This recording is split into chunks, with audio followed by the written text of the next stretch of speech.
You hear me? Yes, sir.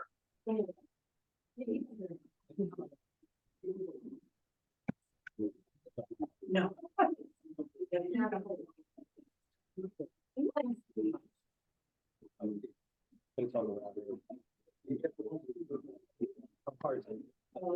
Dave, can you hear me? Yes, I can. Can't hear you. Maintain 2 phones.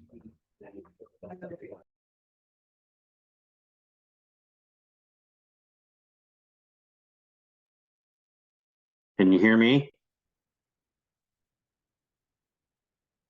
I don't know what who you're logged on with, but it shows you're muted. Oh, that's Wendy's Otter Can't hear Pilot, you, whatever. Dave. But he's like a cartoon character. That is like, sir, I'm not in the big from cartoon character. I can't. Dave, we can't hear you.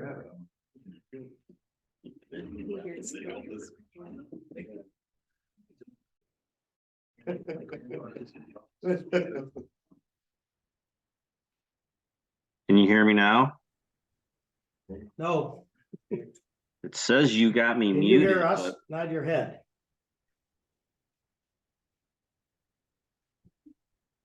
it says you got me muted. My microphone's off and it's going up and down as I talk. You got your volume up on your speakers? Turn your volume up on your speaker. It's the volume's up. I don't know why it's not. We can't hear you.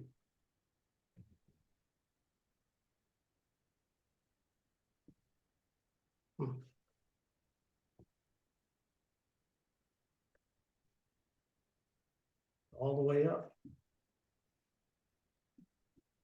All right. We're gonna get going here. Dave is actually in Florida. He's on the Zoom call, but we can't hear him.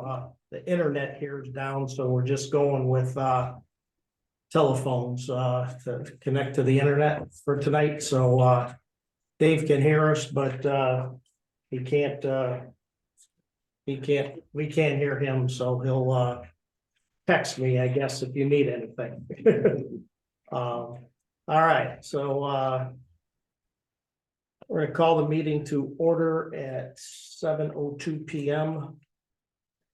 And we do have a quorum. The only person missing is Nick. He got tied up at work. So let's all stand for the Pledge of Allegiance.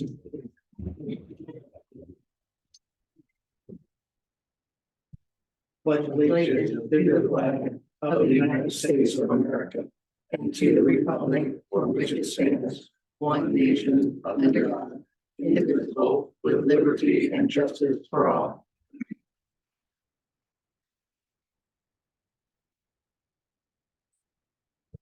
All right, as part of the approval of the agenda, we have 2 items that to add to the agenda. One is we have to elect Nick's replacement. And we forgot to put that on the agenda. And also, we had agreed that we would revisit the golf cart hang tag pricing. So we want to add that to the agenda to confirm that, because there will be people coming in beginning of the year that want to buy a sticker already, so for next year. I make a motion to approve those amended items. I'll second. All in favor? Aye. Any opposed? All right, entertain a motion to approve the overall agenda. So. Second. Or second. All in favor? Aye. Aye. Any opposed? All right, for our new, part of, people can add an agenda item or address the board before we start the meeting. There was nothing submitted, for this month. There is one for next month, but nothing for this month.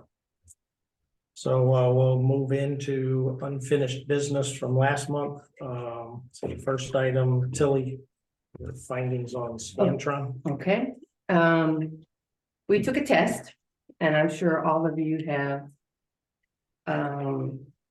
seen this little item in your lifetime. So what I did, we took the official ballot from this last election. And what we did is we gave every answer a number. And so you go all the way through to 35 total questions.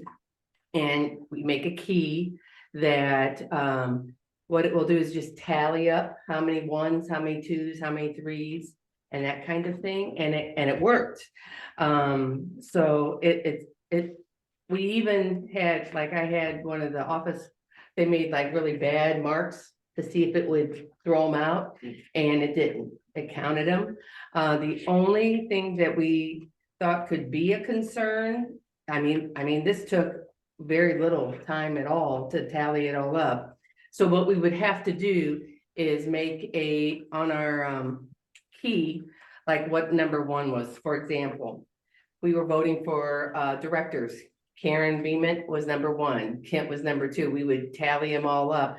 I would have to write on the key what a number one meant, what a number two meant, and then we could do it that way.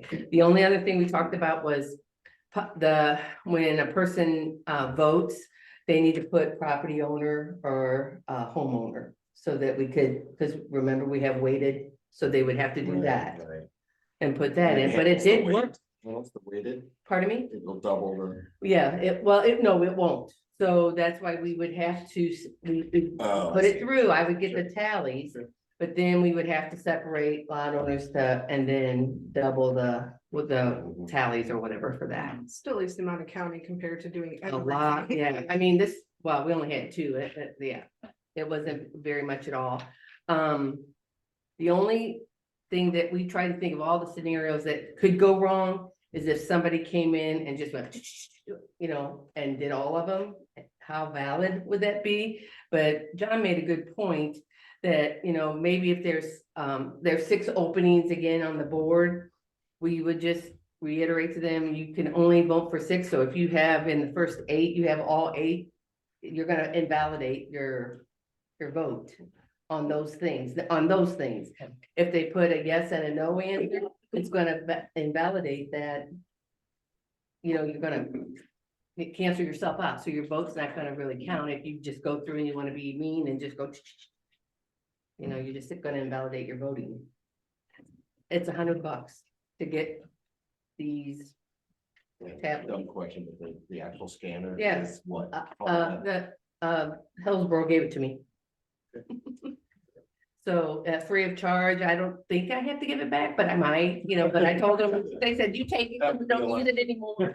But but they said for sure we could use it for our voting, but I mean, the ballot items, it would have a tally. This, and then that's all we would have. So, I mean, it's a lot faster and a lot cheaper than doing something. I don't know if homeowners would have problems with it. I mean, I think most people have used these once in their lifetime. All we have to have is number 2 pencils and we got them. So you're telling me you weren't supposed to color all the bubbles in when you were no, in school? no. So, I mean, if you want to look at it, I can pass it around. And some of us did patterns. Yeah. And it was the key. And then. Cause I only had 2 votes, it was, it didn't have very many. Answers to it, but that's what the tally would look like. So I'll pass it around. This is the official ballots, and then that's what we would get. Knowing how many 2s, how many 1s, how many 5s, whatever. 2, 2. Cool. Yeah. So, This will save us probably close to $2,000 in the attorney bill for overseeing the election. Just the Plus, time they have to watch. plus, About 4 hours of sitting time. plus the time of the, Volunteers. what was it, 5.5 hours one day that it took to count and tally everything, 6? So,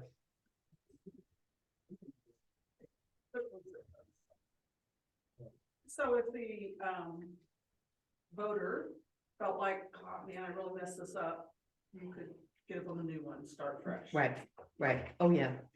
Yeah, There's more spoil. yeah, yeah, right. Yeah, we could just, yeah, spoil. I'm learning new words from Forrest. Spoil that, yes, he knows about it. Yeah. But yeah, we could do that. If somebody says, oh man, I really messed up. I thought I was supposed to do everyone. That happens. and we can remind them too, when they're checking in, if there are more candidates than open board positions. You know, look, you can only vote for out of the top. If you vote for more of them, you know, you're not voting for anybody because you have validated your ballot for those. That's what I found. So it did work. So. Is that something we wanna, So Dave, do we need to make a motion to adopt that for the I would, just to be, I don't know if you can hear me yet. text? oh, Open your chat. There's nothing in the bylaws or covenants that would say that we can't adopt this type of process. I don't think so. Cause I looked and it's all about, you know, He said, yes, we need to make a motion. So, oh, okay, I could make a motion that we. Oh, we have a question? Somebody has a question? Okay, yes. So, since they're weighted, property owners and homeowners have different 2-1, Mm-hmm. but you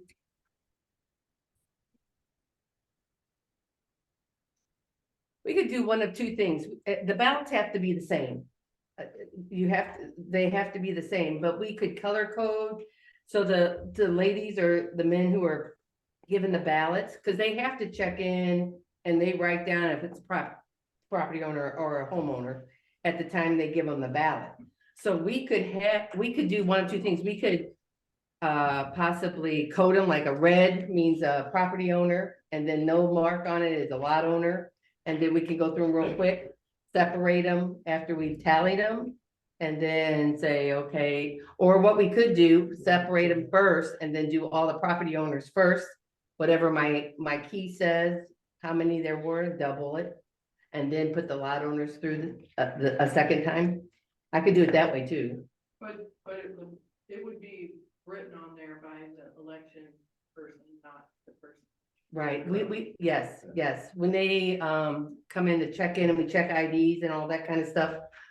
We could code it then, or we You could could have pre-code two them. stacks and you number the ballots in each stack. Mhm. So you know how many ballots you have, and then if you know if there's a spoil, then that one goes back into a separate envelope. And so you should be able to check how many ballots were handed out and then how many ballots came back. Okay, Yeah, Elaine, they do that today. When they're checking them in, unless they mark the ballot as home or lot home. They mark it on the ballot. Mhm. That's Yes. all. I was just curious, like, since there's a difference. Mhm. Mhm. Yeah, Would it be too much trouble to print out 2 different lists? Property owners, you come up here, get your ballot from here, and homeowners, you come over here, because that way then they're separated by the office. Up front, you're on this list, you must be a property, no, I'm not here, you know. There could be some, discrepancies or there whatever. could be something, because if now the rule is double weight. Is that a big deal, Wendy? To separate it, I don't think so. to That'll make the help. list, yeah, Be faster. yeah, that would be faster. We would also have to do something coding wise when we run them through to know if we double that. You could do it at Sure. the table too. You could have one side only for the homeowners and then one The side for the second. lot owners. Right. Yeah, true. Okay. All right, Figured out, so do we need something? we need to make a motion. I'll make a motion that we adopt using the Scantron for our election. For 2024. I second it. Okay, so I guess I should do that. Wendy's writing it down, right? Yep. I got a question. Would it be possible to have tests with this, with the? Yes, yeah, For the election? yeah, I think I want to do that, because I want to feel good, I want to feel real positive that it's not, That's right. right, right. Once we get the ballot items and stuff, we could have a test run or something and invite homeowners up, just saying this is a test run, and yeah, I would feel better doing that myself. So, I mean, having people do that, even if we have 20 people, you know. Sure. Good idea. Okay, so second, okay. So then, All right, all in favor? Aye. Any opposed? Unanimous. All right, the next item is, we tabled last month, the parkings, or the car stickers, not the beach parking, but overall the car sticker and the RFID, so, you guys make any headway this month? We had some conversations with Dan. We kind of tackled that the first time, reviewed the bids, but I don't know if there's a huge net gain from RFID. It's the same system, same reporting, so we need to just keep digging. I think the one advantage it does have today is people could have up to 10 gate cards. We have nothing on them. If you go to RFID, you know every Has to. single auto that has that, Yeah. so. But I think some things we needed to know were, if somebody's at the gate and they don't have access to get in here and somebody pulls up behind them, is it gonna open the gate? That was one of the problems. If No one follows that rule. can they fix that or not? The second one is, is there a way that the thing doesn't work if it's not affixed to the car? So they're not just passing it around? Because if the RFID can just be passed around, you're right, it doesn't have any kind of advantage over it, but at least it let us know who's in here, belongs here, and if they did something, you could track them where you can't so much Right, today. specifically to the car. Yeah. Gotcha. And What more to what come. are the initials for again? You told me before, but I forgot. Radio frequency ID. I just wanna, I'm just concerned, and it's nothing against the office at all. But when a new person comes in here and buys a lot or is building, they come in and they show that they bought the lot or is building, and we automatically give them 2 gate keys without any registration of cars or anything, and that's what we're doing. And I cringe on that, because we're giving access to our community. Yes, they're a property owner at this point, but we don't know what car or who in any instance with that. And I think we really need to get a handle on that. And I don't know what the answer is to that. And That makes sense that it's more, it's tied to the actual vehicle. Security. it's for security. It's one step towards securing things. So I don't know. That kind of tied into the car sticker thing. But I didn't know with the gate cards, we did that too. I worry more about all the codes the codes we give to different people, I guess. Contractors and stuff like that, Office has been cracking down a lot on those. Contractors only have it for a certain set amount of time.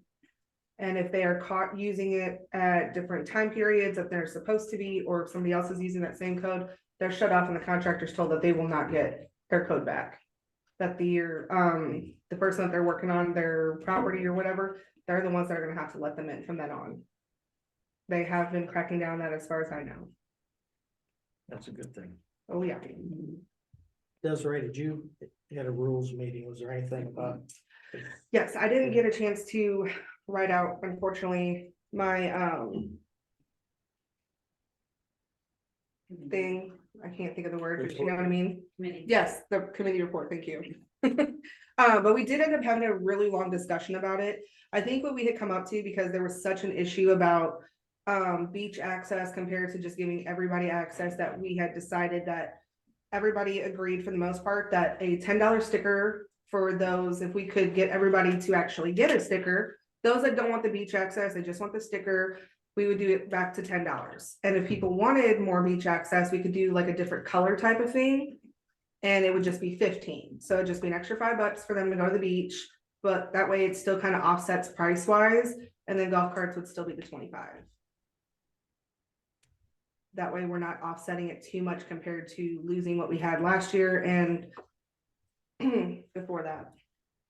How do we make people get a sticker? That's what we hadn't gotten to, but it was the fact of just if people were coming in for a sticker, if we could figure out a way to get it to where that point was, it was gonna be $10.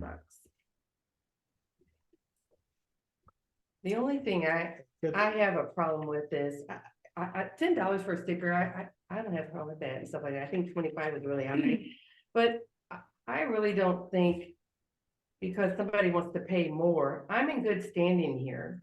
I pay my assessments. Why should somebody, because they pay more, be able to have special privileges over me who, I mean, I should be able to have access to the beach. And I'm not, You just don't have access to the parking. Yeah, but being able to, I wanna go park, I'll pay $10 for a sticker, I don't have a problem with that. But then now if somebody can pay more and they get, if I wanna get down there at 6 AM, why can't I do that? I mean, you're telling me that I can't because I didn't pay the extra. I just think that's wrong, that's my opinion. That's just my opinion, so. People pay more so they have a place to park. If you allow everybody to park, that includes everybody that is in their house that lives here and also any guests that they have. Technically, they can sticker a guest vehicle. And then that person would also be able to, They can't stick. no, their they, guest or with- no. No, I would say, It's got. if I wanna put 20 kids in my car, It's got. Yeah. Yeah. Registered Yeah. to. yeah.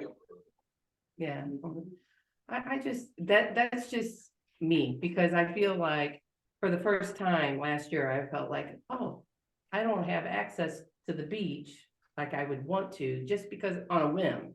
It's not that I'm not gonna say I'm gonna use it all the time, but I may, but I don't think it's right to, you know, I pay more because I get special privileges. Well, I think all the amenities are for everybody. Yeah, I don't want to consider it a tax necessarily, but my understanding is the additional revenue that came from those parking stickers was going to be used for improvements at the beach. That No. was, Yeah. hang tags. And the day, yes. I'm sorry, that's, Stickers, see I the thought went difference. to Yeah, more or less General security and general fund. funds. Yeah. I'm concerned, you know, regally the beach, I wouldn't say a whole lot, but quite a bit.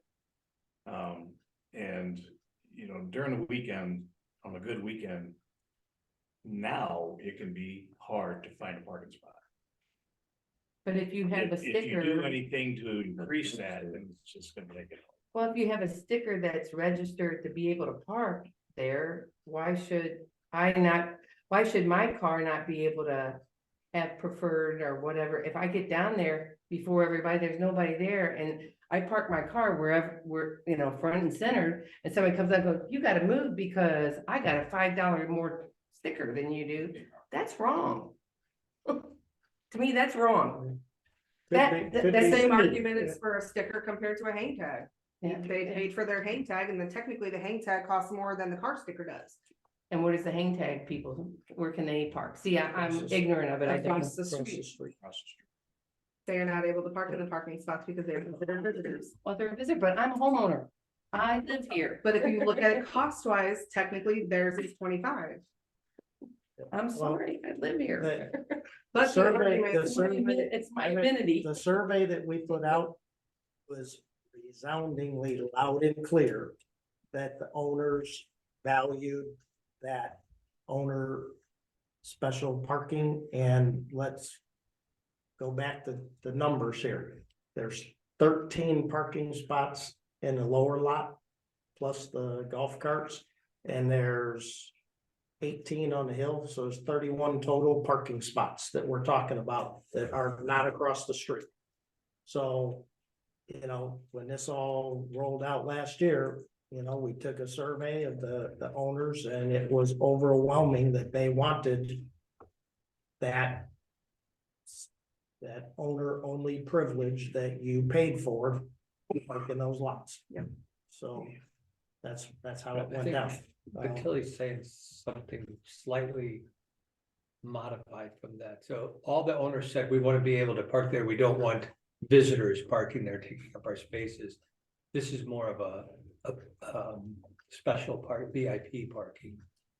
Isn't it? I mean, aren't those kind of Mhm. two different issues, or are they not? Yeah, I see I those as mean, being a little. Yeah, because whoever bought the sticker Right, was able to, whoever bought the sticker was able to park there, so. right. You give me a second here, I'll tell you how many were bought. That's what I was just saying. Did we sell a lot more tickets than we have space for? Oh, heck, yes. Did we ever We always do. have overflow or have? We complaints sold of- No, 1,200 overflow goes across the street and parks in the grass and stuff. 1,200 of them were purchased this year. Okay. To your previous question about how we could enforce it, I did forget. It was mentioned about requiring people to sticker their car was to show out their gate cards if they didn't. Still keep the same two on like we do with the assessments, but to pretty much shut their cars off. That was another argument that was made. That would be a really good way to enforce it for the most part. Just to get the information started out with. Well, I'll throw one other thing out here, because everybody knows that we're not sitting here rolling in dough to do everything that needs to be done here. We lower the price of the auto sticker. We brought in $30,840 this year on the sale of the $25 car sticker, so you reduce it, it's gonna reduce our revenues that we have to spend somewhere else. So it'll have a trickle down effect. John, I have a message from Dave. He says his mic is working, but apparently the administrator muted everyone as they come into the Zoom maybe, so just check your setting that he can speak when he.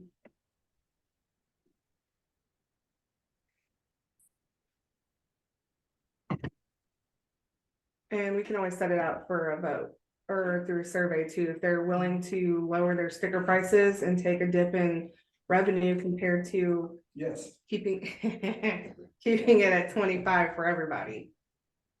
But I feel like they're gonna want to take that slight dip because I number's pretty heavy during the rules meeting.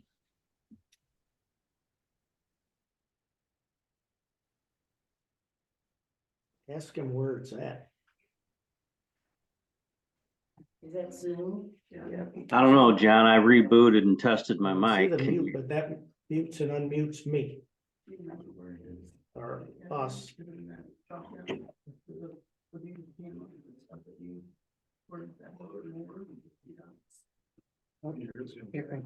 Did you, Here comes Glenn. Well, just to see.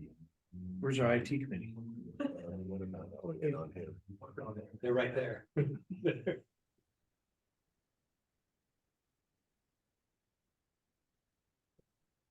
Muted.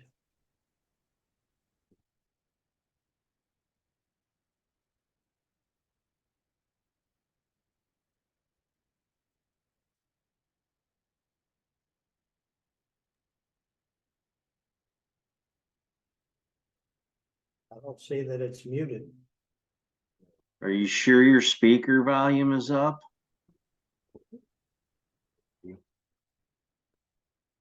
They got muted him right there. You should see that. I unmute him. Yeah, volume's cranked all the way. I wonder if he's got The some. thing that says more, like with 3 dots. Yep. And when you open that, does it give you more choices as an admin? Nope. That's what I would say. So he's not, he's not muted on here. My bad. Okay. Close it out, and open a new one. Yeah, John, are you the admin? Yeah. yeah. There's only one sign on to it, so, It looks like it's good. oh well, we don't need to hear him anyway. I assume he can hear you. Oh, look, he's laughing. He can hear us, so. So when we still have hang. Yes, we would still have hang tags for guests. And those would stay at the $25.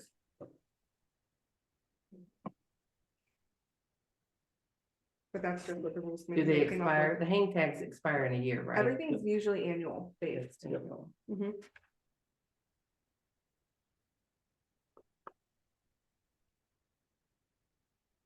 I wasn't sure if that was something that we wanted to put out through a survey, if anybody had any other suggestions.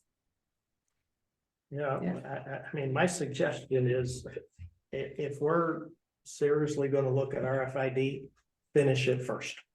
Because you're gonna put everybody through this process of a sticker change. Yeah. And then we're gonna turn around and roll out RFID.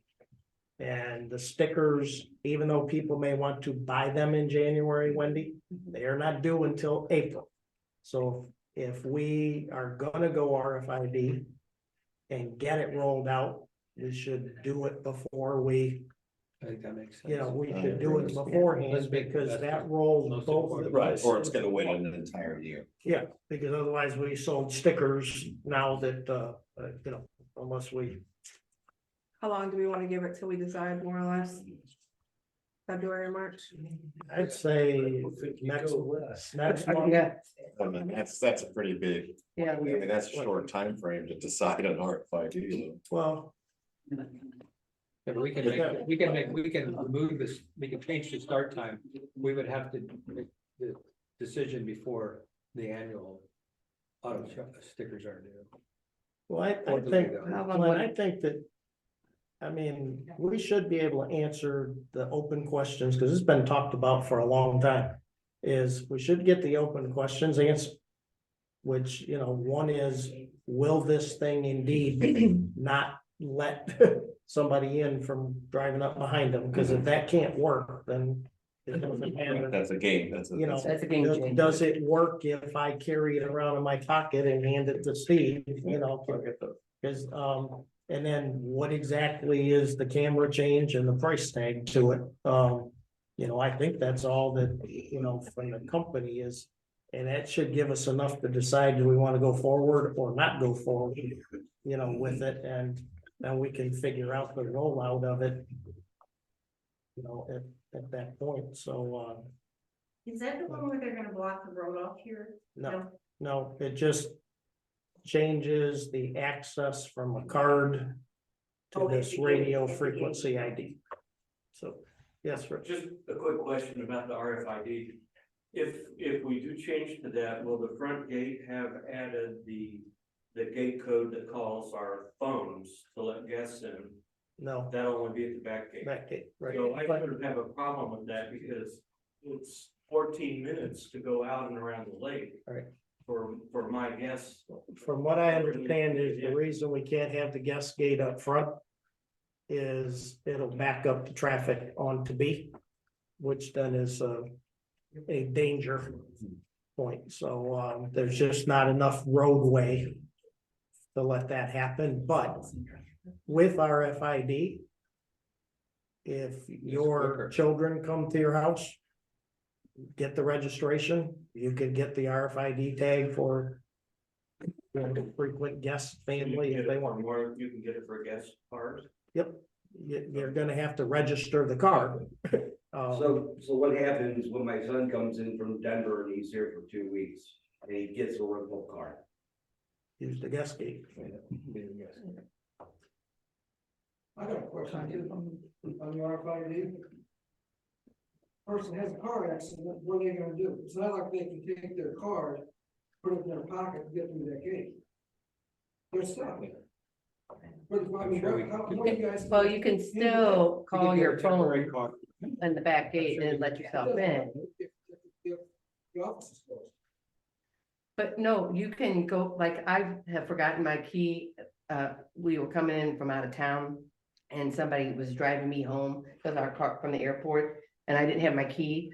You go to the back gate, you call and put your own phone, calls your phone and you let yourself in. So I mean, that, you can do that. There, you're not gonna not have access. And we give Yeah, you let's the, do it.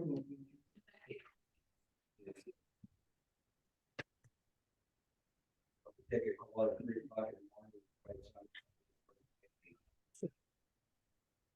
hey, as Dave said a lot of times, it's not the prettiest thing in the world here to live in a gated community. It has some pitfalls to it. Can I have a call you at 3 o'clock in the morning?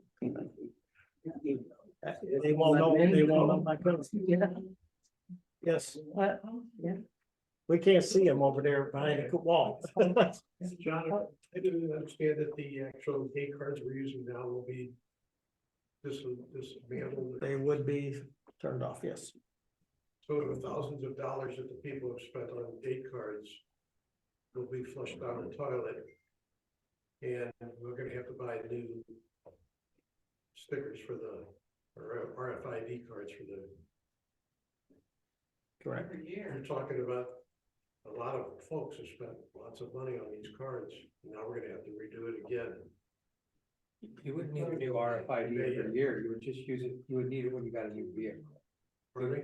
You wouldn't need a new RFID sticker every year, because it can be turned on or off. Yeah, Yeah. yeah, it is. What, It's an every year. It's an every year thing. If you you get a don't, new sticker? well, you don't get a new Do that. RFID, you need to pay. That's what he's saying. Yeah, hey, but you don't have. Well, But the fact is, this is true. Right, A lot of people but- spend a lot but of money. part of this RFID is to improve the security and help things to improve the security here. The gate cards represent a big open hole because the POA, as an example, doesn't know where all these gate cards are and who has them because you just buy it. But a vehicle comes in here, uses the gate card. You know, if we can't tie the vehicle and the time to the gate and the card, and we have no plate and vehicle information about. They know About who each which- has the card though. I mean, I've got several cards Right. in the office. But we don't know who you. But if we can't tie it together as to, They you know that know, I own them, so if it's used by somebody. No, I get it. I gave it to. I understand it. I'm responsible. right, but if we can't pinpoint the vehicle that came in. And what happened all the way back to whose gate card did he use? Then we don't have information on it. We get people that come in here and park But at the you beach. would be, you would We know don't which have- card was used when they used it at the gate. And then you could time with the camera at that moment when they Right, came but in. the incident that they may cause may be totally separate from that. How's an RFID should be know that? Yeah. The RFID is gonna be registered to that vehicle and we're going to have that vehicle information here, who But if owned you it, use the whose card to plate get is. in, you're gonna know whose car used it. Well, Which let car me give you you, let me use? give you an example, Dave. The kid who had the DUI here and damaged the property, we went through backflips to figure out how that kid got in here. And that, the best we could figure out is he was here and that car was in Raintree days before that accident occurred, because we were not able to pinpoint the vehicle and when the incident happened to anything going back through that gate. He didn't come through the gate, he drove around the country club. Once again, the RFID club chip wouldn't help with that. Right, he went to the golf. Yeah. The golf path. Yeah, that happens a lot. So but that's. If you're using a card, what I'm Yeah. saying is you do know. Generally- the office does know generally, who has we can. cards And who they belong to. Right, but our issue is, we don't know who operated that vehicle. Who is the vehicle? Who's the vehicle? We'd have the plate, we know what vehicle it is if it's registered through an RFID. And we don't have that If they today use with the gate card cards. And you see it on the camera. You'll know which car. Okay, we're just going in circles, Dave. Well, no, I get We- that. We're not going to serve. But there are, there are. You use it in a car. There are It's time mountains sensitive. of, So there they are know. mountains of violations that we can't do anything about, because we can't pinpoint back who the heck is the vehicle. We can't pinpoint back when did they come through this gate? Because it's all incident driven. You know, we're not watching the gate 24 hours a day. The camera does, but we have to know and tie this back together. So the gate cards represent a security because we don't know who the heck the person is coming in here. And this whole thing about improving security and getting every vehicle registered was that we had all that information. A year prior, this year, I said we sold 1,233 stickers. The year before it was 1,500 stickers. Most of the vehicles out here are not registered at all. But the cards are, and when the card is used at the gate, that can be tracked, and the times it was used can be tracked. Absolutely. So It's a matter whatever of, time it was used, you can, but can you track it back to the incident that we're chasing down? And the answer to that is not always yes. And we have a case in point of but the one. person didn't, you already said that person didn't use the card at the gate, doesn't prove it, so that doesn't, Oh, that doesn't. but we don't have, You said. but that we don't office have doesn't any- know who owns these cards. First of all, the property owner is responsible for who, and their family has They, the cards. hang on, time out here. All right. We don't know who's physically using these cards. We You don't do, know, You see them, use it. we at the don't gate. know what car it is. We don't know what person it is. Okay, See, that's- I that's not understand. true. You absolutely can. You can see who uses the card, you know what time to use the card, and you can view the camera to see what time they came through the gate. I've done it. Right, understand. All right, I'm not so I disputing that understand with what you're you, saying. but if we can't tie it all together to that, is there people coming in here that are not always going through the country club? Desiree has countless beach violations down there. We have no information on these vehicles. Okay, somebody let him in here.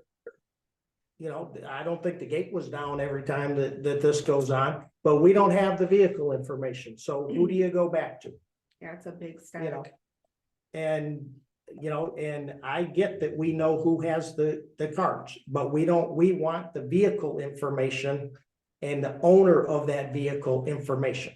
So if they're in here doing something, we know exactly who did it, not just the property owner. And how do we find this out if they don't live here and they come in? We don't. Why don't you just give out, why don't you just have new cards?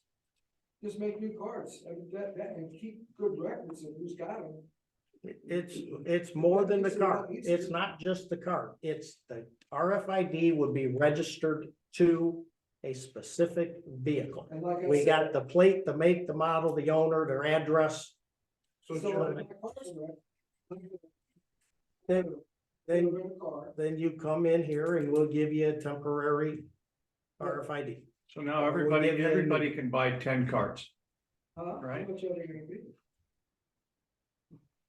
They're 25 now, aren't they? Yep. Yeah, they're 25, but Right. I'm just sitting here thinking my scenario, I have two boys that live out of state. And they come, and I bought gate cards for them, so they can come in and visit anytime. But the office does not know anything about their car, they just know that they are registered with me. So maybe it's a step to try to get that information, I don't, you know, that's what I'm thinking, cause I'm sure all of us have More or our less that's where family it and friends. started. Yeah. And so that we just have, So like Danny said, that money's down the drain. You won't trade a card for an RFD. We may, we don't, Because I we're mean, not like that you far. said, We, there's so many right things now, going on. we're trying to figure out if it will even work. Okay, Right, it and then there's gonna be a long list of pros and cons. it Yeah. may not even work. And if it does work, then, hey, maybe we can, you know, you bring the card in. we read, 25 $25 for a card? yeah, $25. No, how much is it? How much does it cost? How much does it cost? They're very expensive. They're very expensive. They're expensive? Yeah. Really? But Nancy, that could be something that you bring the card back in, we give you the RFID, trade it off for a card. That's a good idea. Denny, you heard it? Okay. Yes, last question, and we're moving on and we'll take this. You know, when they stopped, taking down the, information from the, homeowners, regarding their cars when they got their cards. when you got a card, you turned in your information on your insurance in your car. Not for the card, for Not the. for the cards, for for the the tag. vehicle stick- For your sticker, We you, do have that for the sticker, not the card, not the card. not the current. Well, gate. why can't they, put that with it? We could implement that. Well, that's the whole deal, but you can give the card, Yeah, the you car can can give the travel. card to someone else, that's why. Stickers would be registered to a particular vehicle. Mm-hmm. Well, yeah, but if they give that card to somebody else, then that's their problem. It's registered. You'd have to have somebody on the cameras 24/7 to understand. But the security part of it is, if somebody's coming through our gate with access to come through the gate, from a security standpoint, you want to know who owns the car, the address, the vehicle, the registration license plate. You have all that information for who's coming in here. I went to play golf someplace, it was a private community, it's like, I did let them take a picture of my driver's license to let me in to go play golf. And I mean, we don't have those systems here, nor can we probably afford them at this point, but. RFID possibly is a solution that would help us with the security. Does it have, some drawbacks? We have to figure out some of it out, but right now, I think the first step is, will it even work? Well, Yeah. I would think that if you can't go to that one, I would think that you could find a way to not throw away everybody's money that we put out and see if there was a way to, cross the, cards with the stickers. Yep, we can. I think it would be nice to update the information on the cards. Yeah. And say we've got us on a certain date, if there's somehow that, people have to turn in their card number or whatever, and then you still own this card. Yeah. And go through. Cause how long have people owned these cards? 10 years, 20, or whatever, Long gone. So they're floating out, there's tons of cards floating out there forever, and maybe there's ones that have gotten where they shouldn't have gotten. So if we register them and make sure that, Steve, you've got, 5092, 93, and 94, so you got those cards, yeah, okay, you're set. We've actually had some of those instances where somebody's card was used and they didn't know about it, and they're like, well, we don't have that card anymore. So that is something that has happened. That's what I thought the driver of all this discussion with RFID, et cetera, was more about safety than. It's more about safety and keeping some people out of Raintree. Well, and it's knowing Find a way who's to make in. it easier to get in, hopefully, but the whole idea, this whole discussion was driven on safety of our community, keeping people out so that we don't have some of the incidents that we, or at least try to reduce the amount of shenanigans that happen. If everybody's okay, let's, Can I ask us still a question? okay, last one on this, and then Okay. we're moving on. Talk about safety, okay? Yep. So my question would be, what's it cost Raintree for things that have happened against people who come in here illegally versus what this RFID system would cost? Is it the same? Is it like this? Is it like this?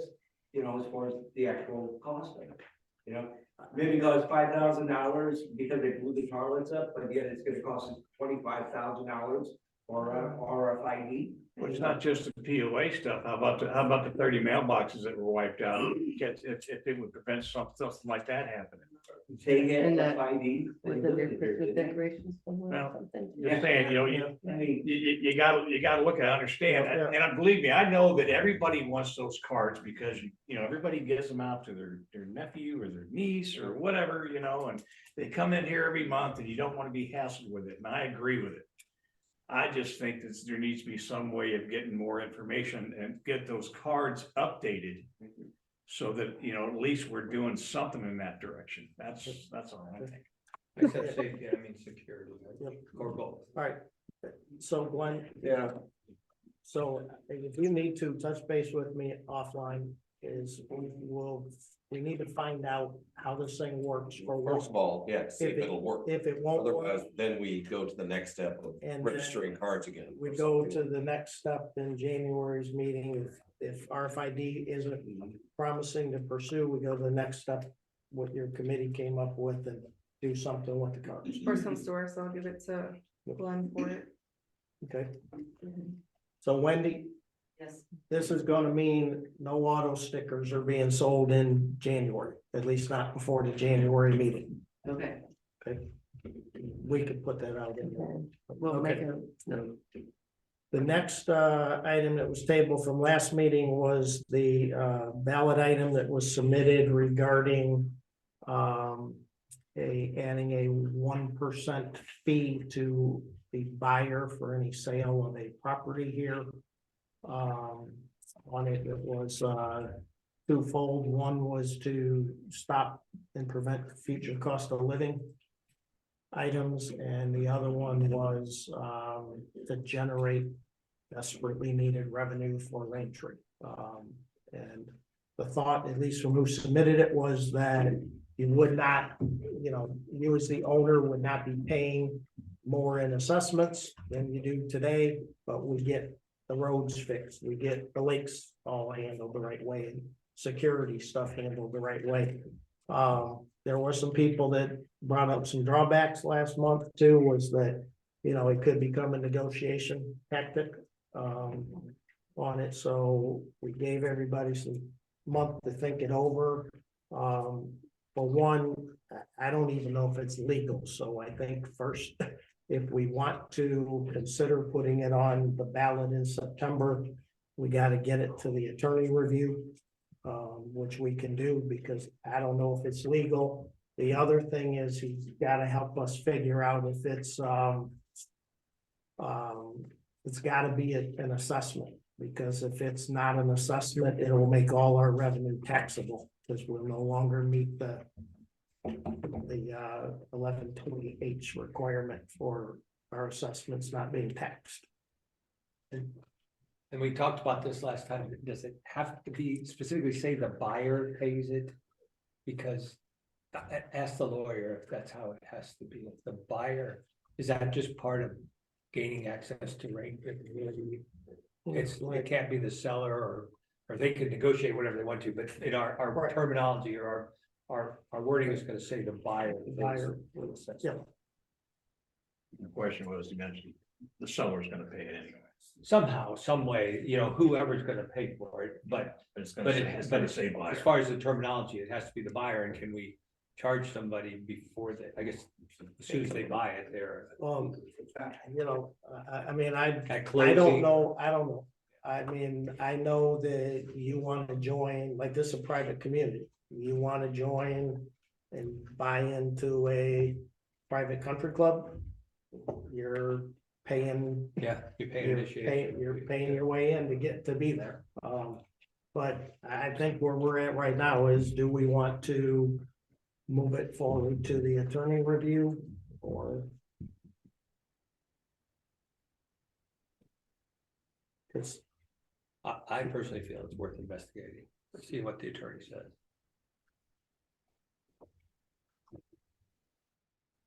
Big Dave, We're hurting for revenue and were you able to find anything out yet about the Florida community? I mean, is it legal? I think that was one of the big arguments too, was if it was legal to do.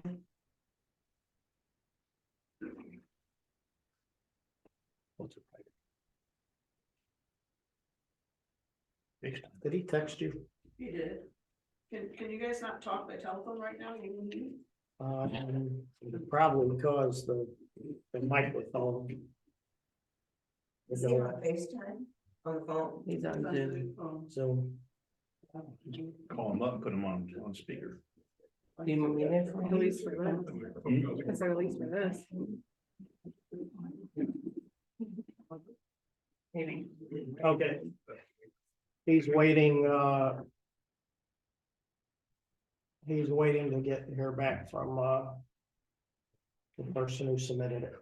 So, Oh, he's waiting. yep. All right. Hey, John, is this microphone here and what's the purpose of this? The microphone's an omnidirectional, so it is designed to better pick up the conversation of the board members for the Zoom recording. And transcribing as well. Mike was suggesting maybe by it being plugged in, because you've never used it before, maybe It that's could be, causing yep. him. That could be. Do you want me to put him on, speaker? right Now now? he's chatting with me Oh, he through is, Zoom okay. now. Oh, yes, So we're good. okay. John, Yes, I have an alternative to the 1% sales tax that you're gonna, you want me to submit that as a form of, A ballot item, that's, yeah, yep, yeah. you can share it now, I mean, if you, Well, I mean, what I'm thinking is. we that need right you to- now, when houses built in here, they're paying, builder builds, homeowner builds pays 5,000. Builder pays what, 3,000? 3,500.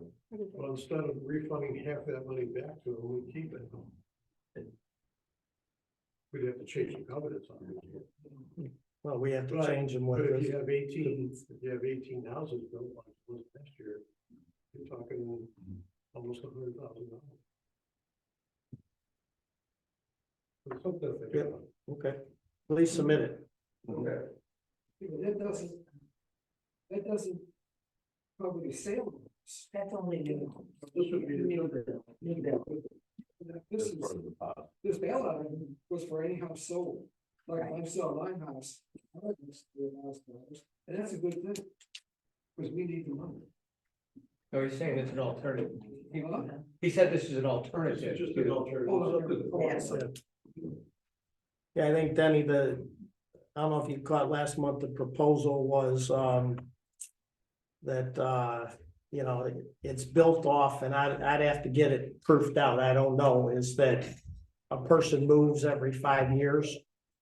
So his math was based on average price of a home in Raintree, person moves every 5 years, that's how many homes would be sold every year. But it was like $700,000+ that this fee would generate if his math was correct. I'd rather have a 700. So, yeah.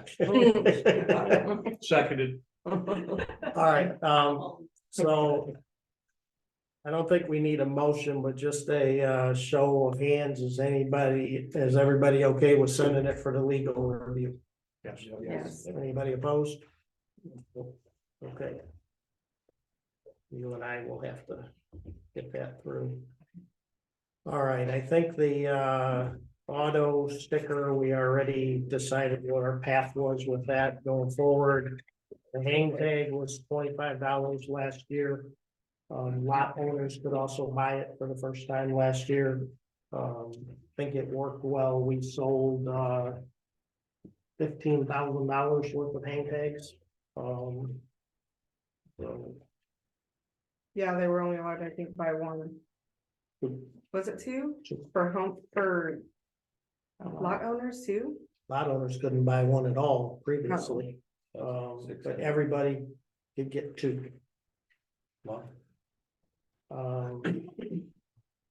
15,025.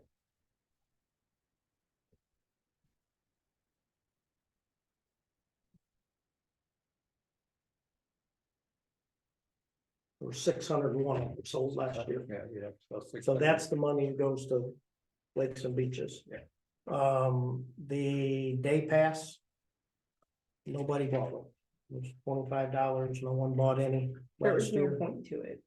So do we need them? Day passes? One of the two is to get rid of the paper and supplies that was needed and all the extra processing of it. Looks like it did pretty darn good. Cause it's the same price as a hang tag that you use for the 100% whole of- year. It was 100% effective. Yeah, Yeah, pretty much. Because the hang tags was the alternative. right, and it lasts the whole year. Yeah. But the day passes were gonna be $25 too, and so the office was like, why would you do that when you could just Yeah. buy a hang tag? Yep. So we leave the hang tag the same price. Yes, yeah. Any different point of view? Hang tag's $25. Leave it, okay? And then we will revisit the auto sticker again in January.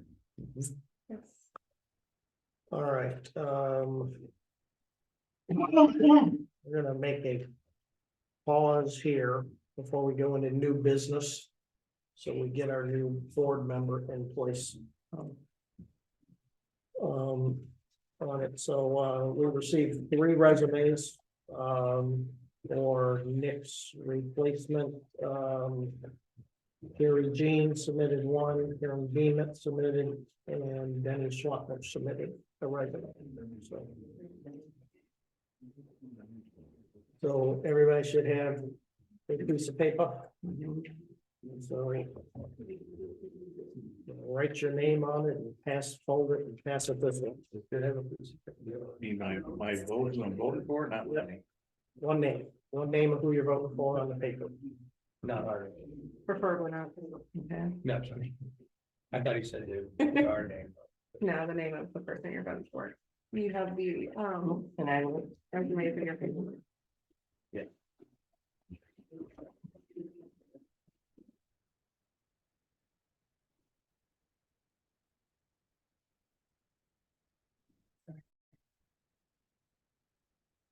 Then just get yours. Yeah. That's right.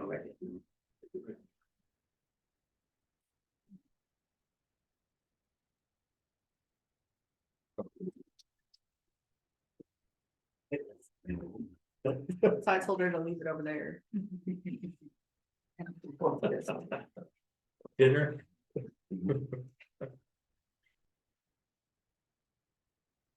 Gosh, I don't. Official. Scantron. Scantron. Oh, yeah, where's the Scantron? I should have done that.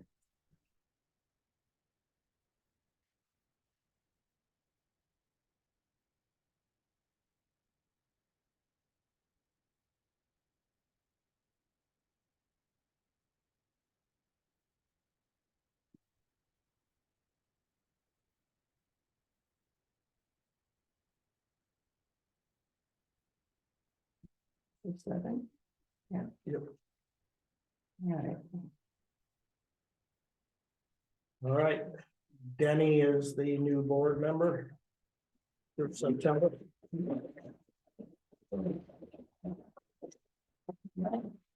So you want to come out of the corner and come over here now? Now so we can see him.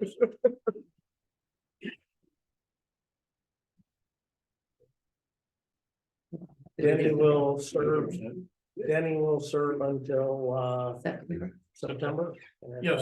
We will work out the committee assignments. In the days coming forward, hopefully after the holidays.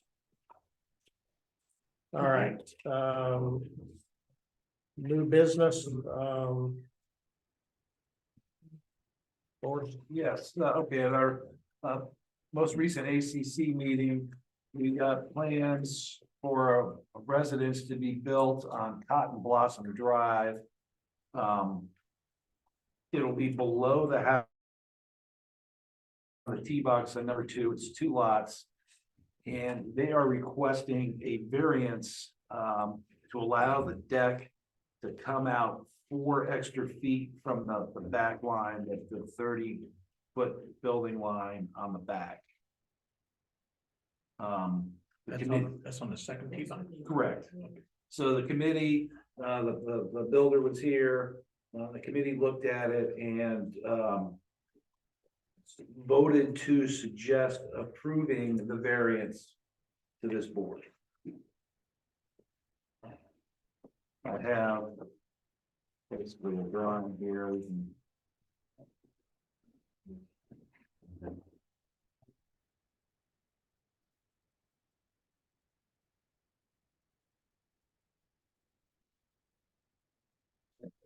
the deck extended. It's just the deck, it's not the back line.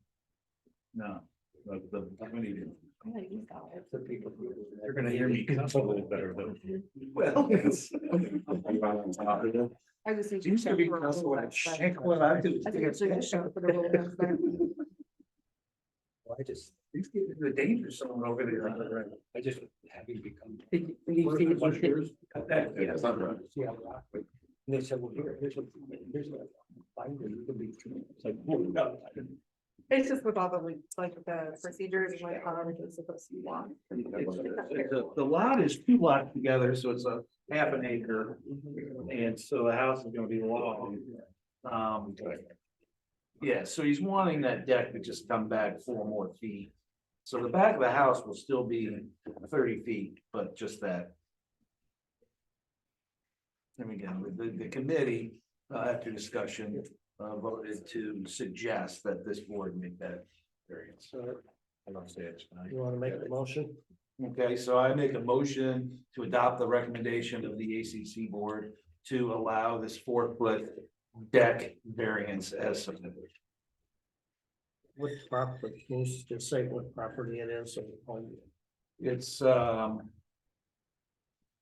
15A on Cotton Bluff. lot 15, well, except my lot's 15, I think. Something. Hey, Bill, what got on your? I don't eat any more decks. Yeah, I mean, it's lot 15A, Section 9. section 9. Okay. Yep. Second, Second. all in favor? Anybody opposed? Approved. All right, now on to the committee reports.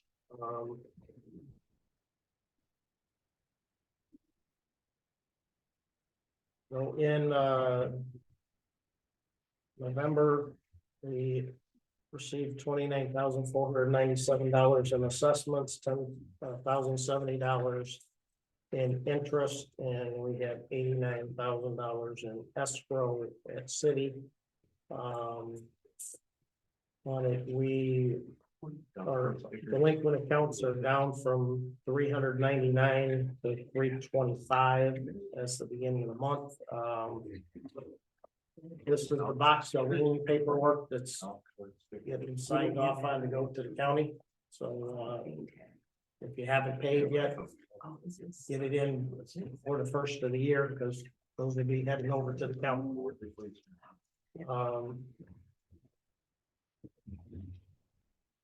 The financial statements are out in the lobby and online, so if anyone has a question on those, you can ask.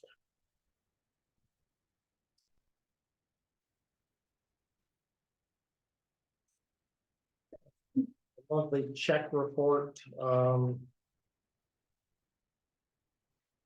only things that really stand out, 3347, we had, to get new tires for the 2015 truck. 3350 was, legal fees for the annual meeting. All the checks for T&P incentives are the vehicle, golf cart, open jet ski, trailer stickers.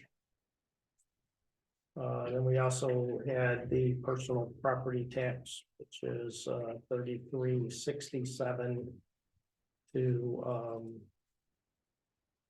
Jefferson County Collector. Everything else is pretty standard. Is Sherry Graff still doing security down at the beach?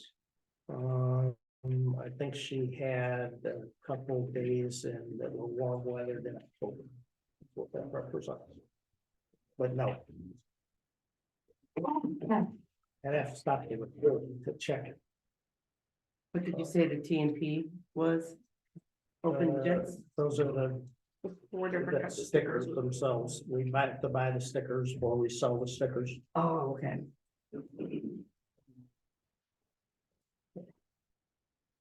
The only other thing I have is, on this is that, I had asked last month everybody to review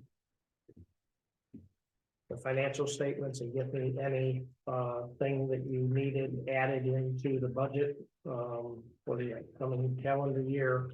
I talked with Kent, on it. He's got a couple things floating and pending there, but I didn't hear anything from anyone else, so if you have anything, please get it to me. If not, I will have a budget based upon our 2023 run rates, and any known changes for 2024 in January's meeting. So I entertain a motion to approve the treasurer's report and presentation of bills. So moved. Second. All in favor? Aye. Any opposed? John, I'm sorry, did we add golf cart stickers to do business? Did we?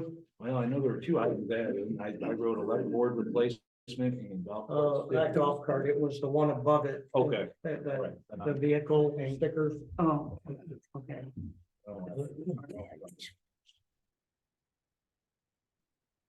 Telecommunications report. Okay, basically, our emails we got were mostly about gate cards and the holiday codes, which I think are doing quite well with Tammy. Concern access to Raintree, we had an email about that, and the disposal of leaves, how to, we send out. I know for the last 2 months about how to burn leaves and how to dispose of the leaves out of your ditches, not to burn and things like that. So there's some still concerns about that. We sent out notices about the average, the board meetings, the holiday office and gate codes, rules meeting agenda, and the roundup. We've been working hard on updating the website with the new forms. If you've noticed that you can go to the incident, the main page, and you can request online to address the board. We got that up and going. We updated the format of how to do the minutes or summaries of these meetings. And I'll just speak from my heart, so to speak, what I've encountered. For the last 2 months, I have basically did the old time where I sit down with the agenda and I write verbatim what's going on, and it really takes me out of the meeting because I'm concentrating. I'm not as good as Deb Anderson because she could multitask like she did wonderful. We do have such ways to communicate to our property owners in such a way that a lot of it is real repetitive. So with the way we have motions being the official record, using this AI, what that does for me is that I can also do it through Zoom. I can listen and rewrite it and make sure I get everything down. Or this AI does a summary of the meeting.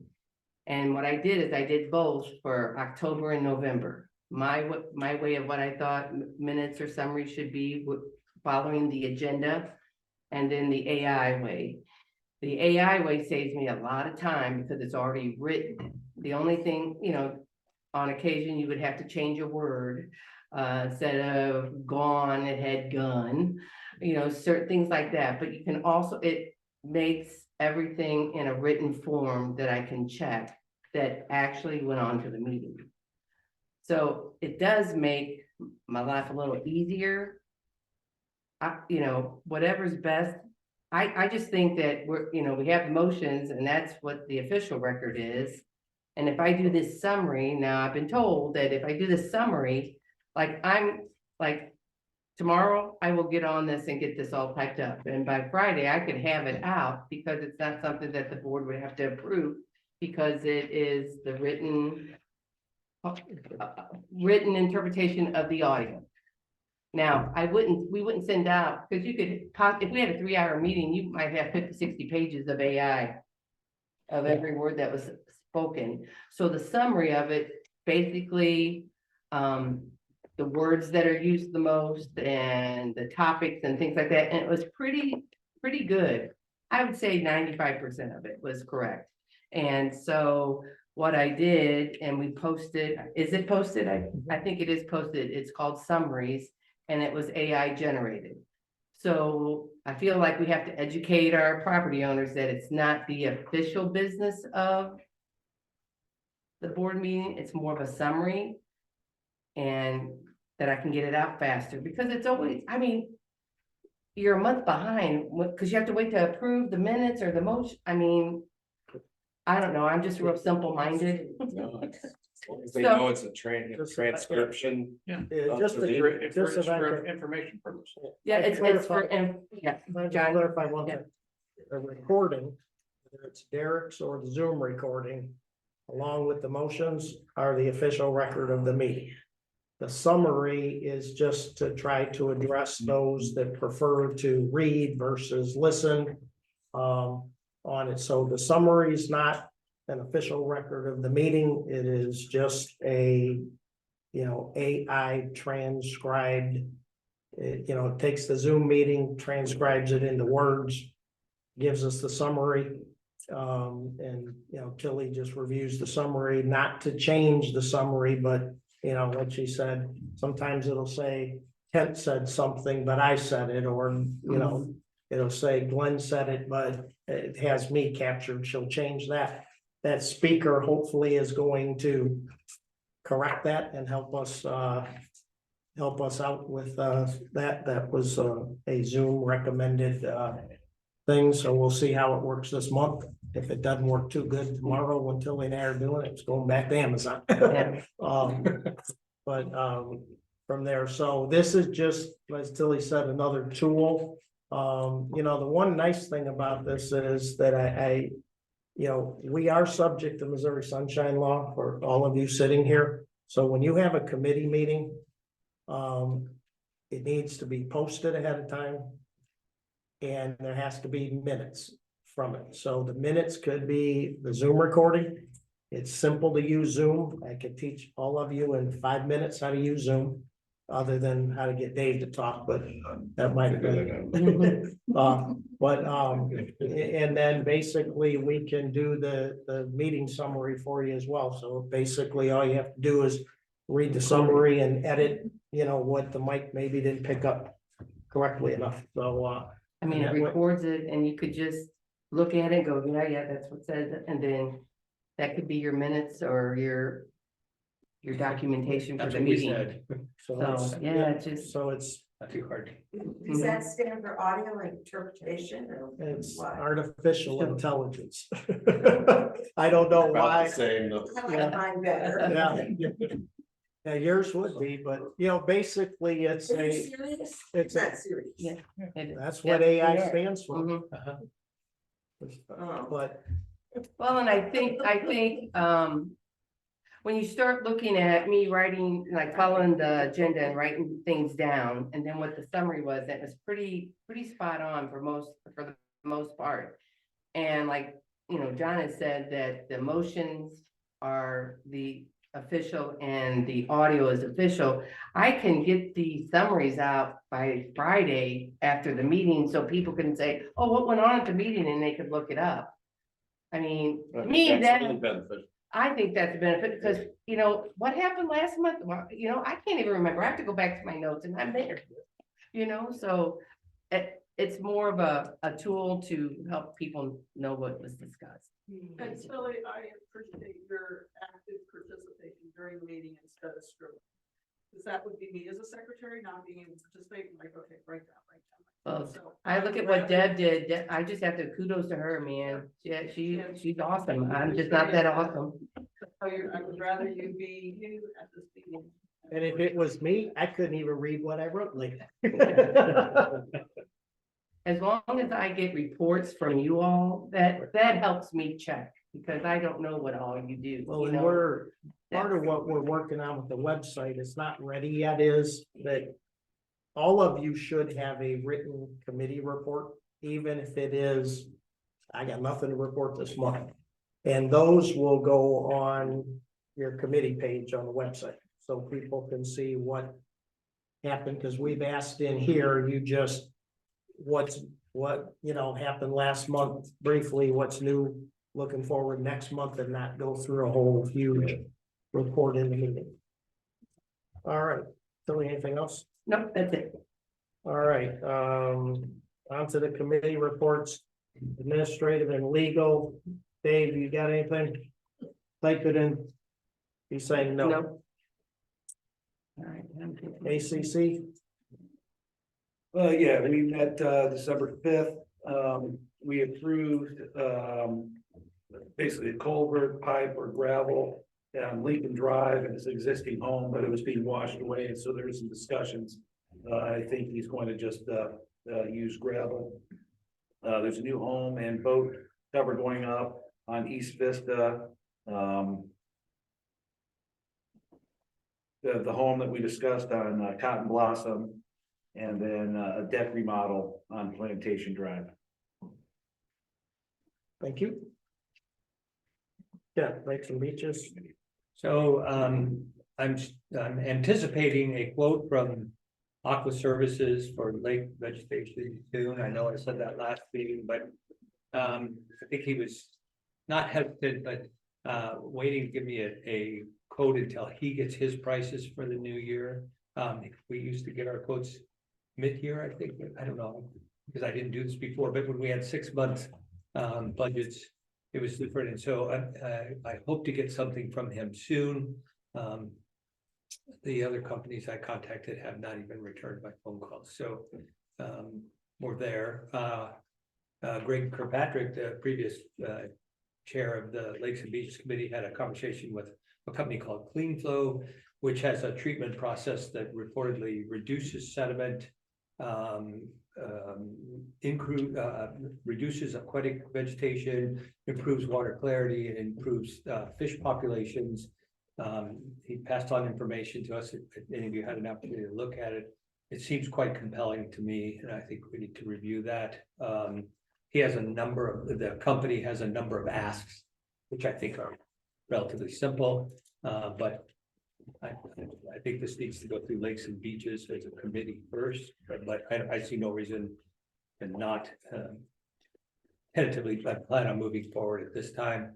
I am scheduling a Lakes and Beaches committee meeting in January just to review the committee makeup and the objectives, et cetera, and Clean Flow thing, and probably be one of the very first things we review. I don't know if anybody had an opportunity to look at that or has an opinion, but it's almost one of those things that sounds too good to be true. Yeah. But if it is, Yeah, it's a it win-win. it sounded like a win-win. Yeah. well, We we, can afford it. we probably need to, because it was February 22nd, I think. Was the 22nd. was the date that he wanted to come Correct. here and meet with the community on it, so. Right, and I'm not sure if he knows we have a committee, but I think the community needs to be here, but I think a significant portion of the Lakes and Beaches Committee needs to be Be there too, yep, there too. That was a date And he we could- made, yeah. so right, we're gonna have a Lakes and Beaches Committee meeting quickly, or hopefully right after the first of the year, pretty quickly in January, and then hopefully that date works. That happens to be the date that he's here, so we'll do everything we can to make that. So should I do He's from anything? Pennsylvania. Should I do anything like a notice to? Well, we'll have to. Wait for you to Actually, have your meeting. yeah, I've contacted a couple of people. I think I need to send out an email, or rather than just call everybody, although that may Okay. be the most effective way to get a time. Okay, yeah, Or we, like some- as long as by the board meeting, we know, I could the next day say, there's gonna be a meet, if you. Oh, it'll got be your- before the next board meeting. Yeah. You have to have, what's the required, I'm sure we'll give you at least a week's notice or Yeah. something. well, I think for that, when he's here, or if we're gonna go forward with the meeting, we wanna get that published as soon. I'm as sorry, I was possible. talking about having a committee meeting. Oh, Yes, no, with that, as soon as, I want to have. should I say something about them coming at February 22nd? I mean, I could get a notice out Be nice to know. by the end of the For month, this by the end of this guy. month, I could get a notice out saying, we have somebody coming from this company. Because we have Rain Tree Roundup going out the end of the month. Yeah, Would that be like a town hall or something? And we could call it a Lakes I think and it's a Beaches press Town Hall. it could be well, he's got a presentation, so it wouldn't be, Yeah. it's more of a presentation. He said it would take anywhere from 60 to 90 minutes of his time, that people asking questions. Okay. And Save the that's what we've dates are done in always the past. better. is Yeah, I think we so. make it- Save the dates are always- Save the date. I could Yeah, say, we could always, put it out there. yeah, Okay. we'll do that in the roundup. Let's I'll put it that out in- there so we get some. And then a notice, I'll do a roundup and a notice because some people don't Okay. even save the date. February 22nd. Did we have a time? Do we have a time, Greg, or? 7 o'clock in the evening, standard time, right? Yeah, On the 22nd, which is a Thursday. it's a Thursday. Jeff, February. anything further? Nope. Okay. All right, the events committee, there's no update other than just remind everybody, get it on the record that if you're intending to have an event on common grounds, you need to go through the events committee to make sure everything is in order before that transpires. Steve, maintenance. Okay, maintenance. So we installed new rain tree signs at the Highway B entrance. I don't know if anybody noticed that. Tom did a great job. He did a lot of footwork on that and trying to get quotes, and finally got somebody to give him a really good price. But I think they look great, and I think it's just one more thing look nice. They finished rehabbing the last bulletin board box, so the bulletin board boxes are all rehabbed now. Cleared the roadsides of limbs and volunteer trees. Yeah. What's a volunteer tree? The tree that voluntarily grows up. Oh, okay. And I know we said it last month, but we're gonna say it again this month, and I'm gonna say it again next month. It is imperative that residents use off-street parking whenever possible when snow is imminent. Okay? So that's it for maintenance. I do want to bring up one thing though, and it's got a little bit more to do with maybe the volunteer, but we have a project that's gonna start beginning of this year. It'll go February, January, February, March, probably March, I think is when Tantalent Dollar is, and there's some people over in the forest that are going to do a refresh of the forest entrance. They submitted a real nice proposal and you know, basically it's just gonna be on one side where the bus stop is at there, because the other side's private. But this side's gonna, on this side, he's gonna have like berms and gravel and stones and bushes and perennials, and they just want to pretty it up. They want to make it look nice, and I think it's a good idea. They're gonna, for the most part, they're gonna self-fund it, so it doesn't cost any POA money. But you know, I'd like to, you know, get anybody that wants to volunteer to help with that. You know, I'll put something out and kind of give you a timeline as far as, you know, when we're gonna start things. And, you know, we could use some help with shovels or something like that. It'll be hard work, but it, you know, it'll be something that'll take us a while because we're gonna do it in steps. So just wanted to throw that out there, and when you see some stuff happening, that's what's going on. I'm part of that project, and it could be started sooner or later. Perfect. Let you go, because Okay. whenever we get some free dirt, cheaper, you know, stuff to use, we're just gonna jump on it while Yeah. me and my guys have some downtime. Awesome. That's fantastic. Thank you. We appreciate it. Thank you. Jesse, Yes. Just. And he provided the gravel for up there for the walkway around there and all around there. So Awesome. thank you very much. Oh, at Ridgecrest, right there is. Yeah, you did that, yeah, that's nice. That's the gravel you dug out of my backyard.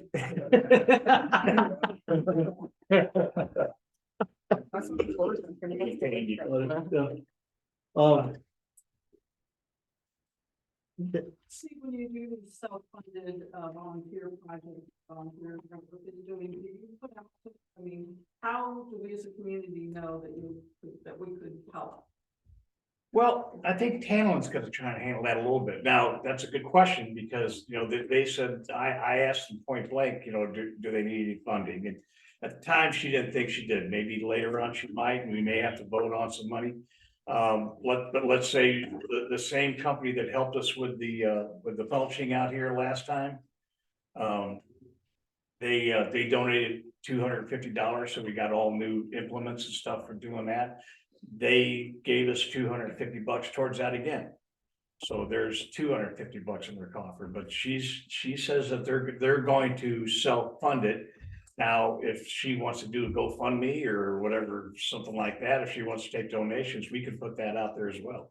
It's like the signs, the cost of these signs, how much was that? Because I would have contributed to that. That conversation came up a while ago. I'm like, I'll put money. Those, how much, those like 165 a piece? Right. That was great. Oh, yeah. Right. Yeah. So, yeah, you know, I would have said, here's some money for those signs. Oh, okay.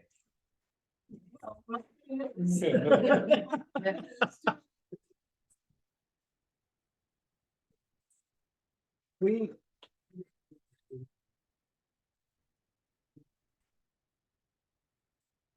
I mean, we put, Tilly puts in the roundup every month. Yeah, it was. An update about what happened with it, how to, you know, get on their communication list. Yeah, RVN at Braintree, RVN. at- RBN at Braintree POA. POA.net. And it was Yeah. Karen Reichley that worked that $250 thing. So. Thank you, Karen. Thank you. 500 now.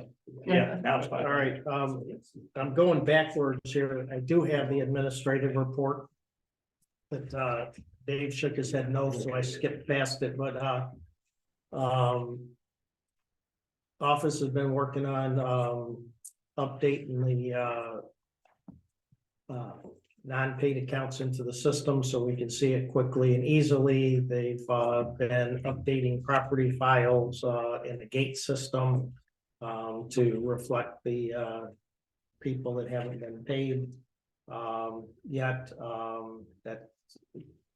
That's a big project. That's not a simple on and off because it did work. We turned them off, they paid, so then they got to turn it right back on. They've been prepping the end of year reports. Even though we haven't in the past budgeted on a calendar year, our accounting systems on an annual year, so we're squared away with that. They've been issuing the holiday codes. For everybody, don't forget, if you're having a party, the holiday code is for the party. It's not for my guests are here in town for a week. That's the guest gate, or use your card, but it's for the date of your party. You know, the office is gonna be closed December 24th through January 1st this year. And so make sure you get your holiday codes by 11 o'clock. Then Saturday, the 23rd, if you need one. For either Christmas or New Year's. So that's the admin report. On the roads report, you know, I guess I'll keep reiterating it. If you want the roads fixed, start talking to every soul you possibly can and get them on board to approve the assessment increase that we'll put on the ballot again next year. Or hopefully this other new owner, the Raintree one might supplant that. But there won't be any fixes to the roads until we get the money to actually do them correctly. And just to reiterate again, company we work with, Burnin Jones, our roads budget does not even entail enough money to fix one contiguous mile of road. And if the base is bad in the road, it's even worse than that. So, you know, it's something that's gotta be addressed and we gotta get the money to do it. The money to do the roads is not existent in today's environment, of what our assessments, pay. The other thing on roads is with the holidays and guests coming over, parking on one side of the street only. So if your guests are coming and somebody else already parked on one side, they need to park on that same side. So we have to be able to get emergency vehicles through, and please don't park behind anybody's driveway. That's the roads, Glenn, rules. Desiree. I'm sorry, Desiree. Thanks. You know, rules, No, security, all the same, right? Right? Yeah, I totally forgot to do my report for rules. I'm a little behind on a lot of things right now. But basically we talked about the stickers and everything from my committee. We found some typos that need to be fixed in the new manual that I had done last summer. So I need to get with what's her name? Laura. The one who does the, Nikki. yeah, that one. Nikki. To get those fixed. We're also adding in the camping guidelines and center pricings, which is pretty much the same as camping on undeveloped lot, the 25 certified letter warning, 200 for a second fence, 300 for the third. We're updating the animals policy as well for not over 4 house pets of any kind of permitted. We're adding in also the back to the camping thing, the section and part from the covenants into the info portion of it. And then so far, just in the past month alone, we had 4 instances of vehicles being tailgated in the last month, and then 1 car that had to be towed because they were parked behind somebody's driveway for like most of the summer up until we had it towed. So that was all. I have a question. So is the rules manual updated at this point? It just needs to get on the website? No, I haven't gotten through, like I said, so writing up the rest of it, and we were kind of waiting to see where it was gonna go with the stickers, but I think I'm gonna have it just updated from the rules aspect first, and then we'll go back in with the stickers part. All right, now, Glenn, Yeah. I'm unconfused. And nothing major to report, except obviously we're gonna fast track the due diligence on RFID. Which is gonna take high priority and come to some conclusions on, first of all, if it's gonna work in general, so that we can pursue it. Sounds good. All right, anybody else have anything? Oh, one more thing. You know, my first crack at doing the meeting, I forgot to get the approval of the motions for the November meeting. So everybody has it in their document. There was one motion that was Dave shaking his finger at me. One motion that was the formation of the IT committee, and the other one was the formation of the events oversight committee. On that, so entertain a motion to approve the motions. I'll approve the motion. Second. All in favor? Any opposed? Match. All right, nothing else, anyone? I make a motion to adjourn the meeting. Second. Aye. All in favor? Aye. Any opposed? They adjourned at 8:36. Now we have open forum. Anybody has anything? We'll let ladies go first. That's it. What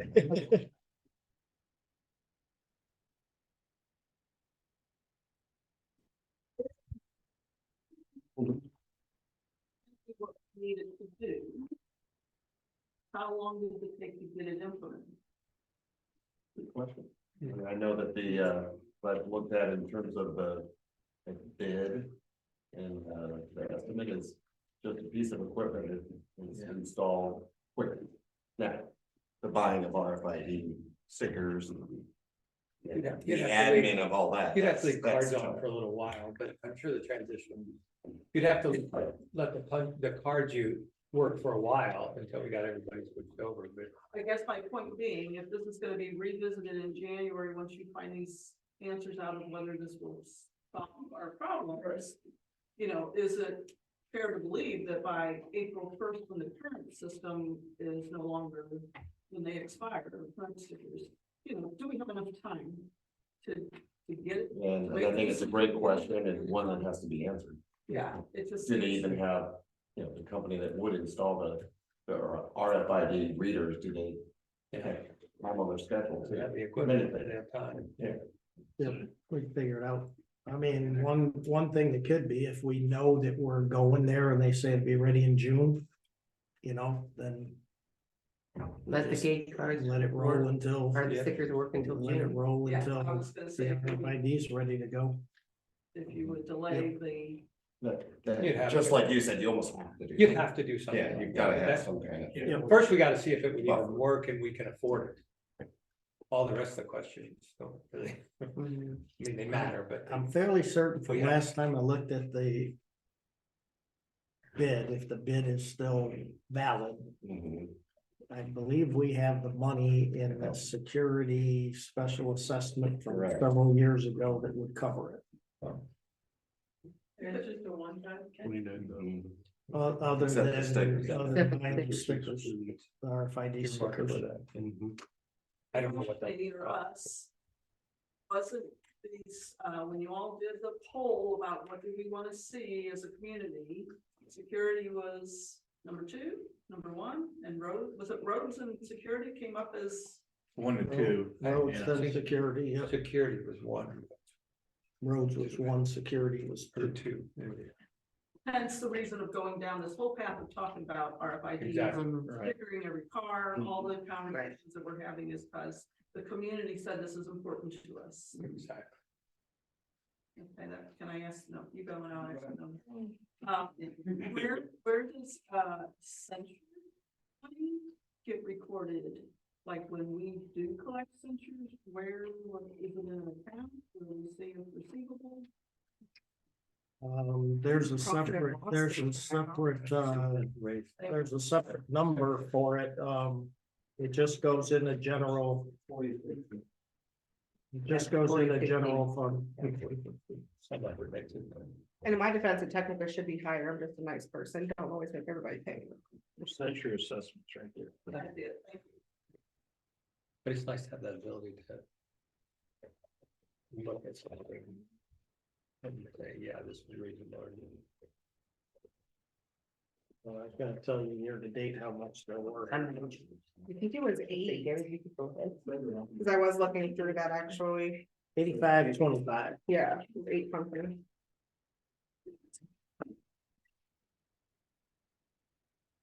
Raising those sticker prices to 150 for parking at the beach. Those hit pretty quick. That's also what boosted your sticker sales. So we need to pay 150 or pay the 25 and get the sticker. We got that sticker pretty quick. All right, Derek. Porta potty. Yeah. We pay for that year round. There are some of them that are still here year round, but we dial it back, after. it cools off. Year round. Pardon me? Where are the ones that are here? I I don't think there was one. think I was told there's one at the 2 boat ramps on Lake Springway. They're all gone. They're all No, gone. they're all gone. So we're paying $800 a month for that. Unless that's our annual fee. I I don't think think it's that's what- monthly. Is it? Right, no, thank you. Security consultancy, $200. What is that for? That is Dan Oslinski. He is the guy that will repair the gates that Tom can't. He also is the guy that captures whatever video evidence out of the security system that we need for any censures or issues that go on. Is that a monthly? We pay him monthly? I believe he's just on a as he does basis, but I can double check that. What about Aqua Service? They were $8,000 this month. Are they monthly? I think we pay for it on a monthly basis, but. And they did. Which one are you looking at? Sorry. 33, 36. Aqua Service consultant, $7,850. Oh, I'm sorry, you're saying Aqua. I'm sorry, I'm thinking office. No, Aqua Service. Aqua Services is the lake treatment company. His last month of treatment was September. His bills came in late. That's why they're showing up here, but his contract is currently over. He has had a 1-year contract with him, so that's what Kent's working on for the upcoming Is that service normally $8,000 a month, or is this multiple months? 2 months. His bills have been late. So 2 of them got captured in the same month. That's about. So it's $50,000 for that service a year. A little shy of that. 46. 40, I think 48, if you look at this. It's close to that. Think of that. And last one, sorry. Visa charges this month added up to $2,224. Yeah, there's no, I guess, detailed list of what's that Visa card, I guess, used for? Tom has one that he purchases, things for maintenance, so like, the tires, as an example, there was a Visa charge for that, office. I think you're talking about the charge center ones. The office, There's some automatic things that have. has, yeah, so like Yeah, that. the phones go against the card. They're actually, the way you're looking at it, the card comes in as a whole. Its expenses are rolled back to the individual accounts that charge the individual items to it. So. And I can, for next month, I can pull the credit card and bring it in here. On it, so. But all the items are the credit card. That where we pay the credit card, they get the expenses go back to the separate accounts that. So incur the if Tom charge. buys a gallon of paint and does something with it, then it goes to maintenance, it gets charged to maintenance, but he uses a credit card to buy it. But we have two different cards. One is the office has, one maintenance has. If you look at the profit and loss. Yeah, it's gonna be different. Profit loss versus the expense. That entry is just a favorite part. That's right. Oh. The card entry is to pay the card. All the expenses that were charged to the card go back to the accounts. But there's no itemized list of what comes off those cards. The bill, I mean, we have the bill. But not on here. No, I mean, it basically, you'd have to take the bill and tie it back to where they allocated each of the charges back to the different area and account. Thank you. Lynn? Last month, there was some discussion about volunteer network doing some of the housekeeping so that we can save $175. Has anything happened with that? I haven't heard of them.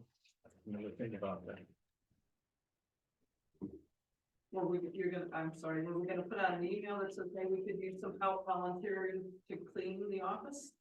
I don't think the discussion went that way. Yeah, that's, okay, so what was last month's discussion? I just, somebody had mentioned that and I don't know what happened after that. I really don't think we did anything after that. I think there's concern that having homeowners in the office, access to the office is a big concern, and the person who's doing it does not live here or anything. I think that was brought up, and I think that's kind of what do we weigh?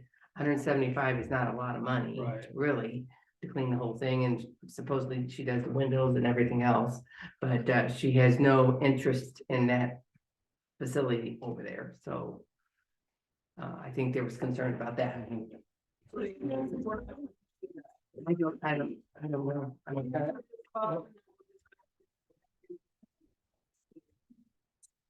Well, I would tell you that come January and we see this budget, everything under the sun may be up because right now, our unpaid assessments still sit at pull this thing up real quick. The unpaid assessment total still sits at $238,000. So, we're gonna run into more financial challenges on it, which means, everything that's not absolutely necessary to keep the lights on has to be looked at. From that aspect, it's so. And I look at some of it is, I'll throw some other terms out here. I came from a company that did payroll. We had a clean desk policy. There's nothing on your desk when you're not at your desk that has anything to do with any of our business, any owner information. If we put a clean desk policy into the office, then if somebody else was in here that was an owner that was cleaning, they wouldn't have access to anything. It would be locked. The computer would be locked. All the software and programs would be locked. But, you know, I mean, when you look at, I understand it's $175 a month, but I think we didn't do a fish census because, you know, we didn't have the, you know, $4,000 to do it. Well, that's almost $2,000 a year that, you know, could be used for something else if we choose to go that. So, and I think that, you know, when we sit down and go through this budget, everybody should be asking from ground zero questions on everything that's being spent. You know, especially if we're gonna be faced with, you know, we already know the, you know, the amount of money to do the roads is well beyond the means of our current assessment level. We're not keeping the silt and crud from going in the lakes. We're not dredging the lakes where, you know, one lake's got no treatment to it. You know, we don't have security that's necessary to help us with the crap that's going on here. So, you know, I think that we have to look at ground zero from all of this stuff. And, you know, if there's a way to, you know, hey, you find 5 things that save you $2,000 a year. Now you could buy something that's $10,000 that we aren't doing. So cleaning happen during the day when the staff is here, or at night when no one's here? So security is happening just by them being present, I would think. What did you say, during the day or night? Yeah,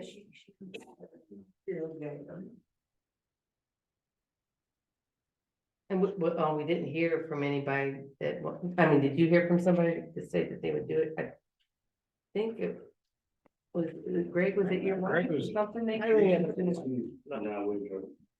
And I think in the town hall, she talked about Yeah. maybe cleaning the windows, but not cleaning the whole office. Oh, okay. That was at the volunteer network. She Oh. called me and said, oh, I can clean windows. Oh, okay. Oh, And I- okay. Well, that she would do the windows. Yeah.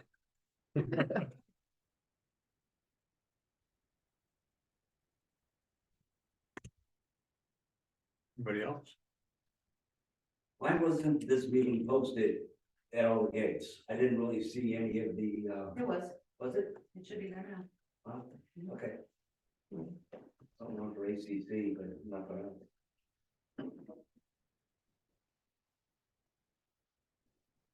Any other?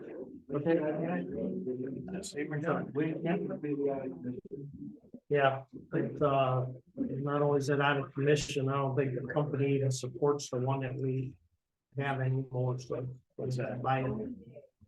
Oh, new one. A little. Thank you. Right, thank you. All right, Happy holidays. thanks, everybody. Merry Christmas. Report.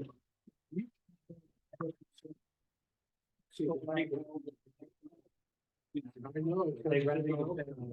Happy holiday.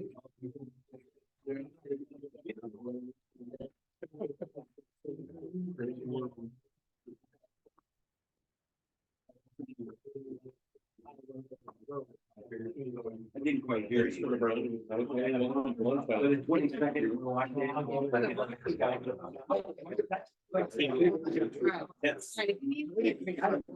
22nd.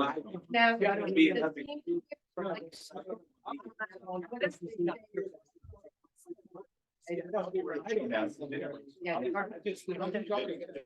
right, that was just.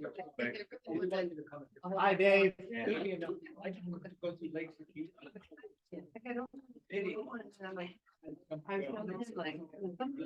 to me, communication, I feel like I need to, but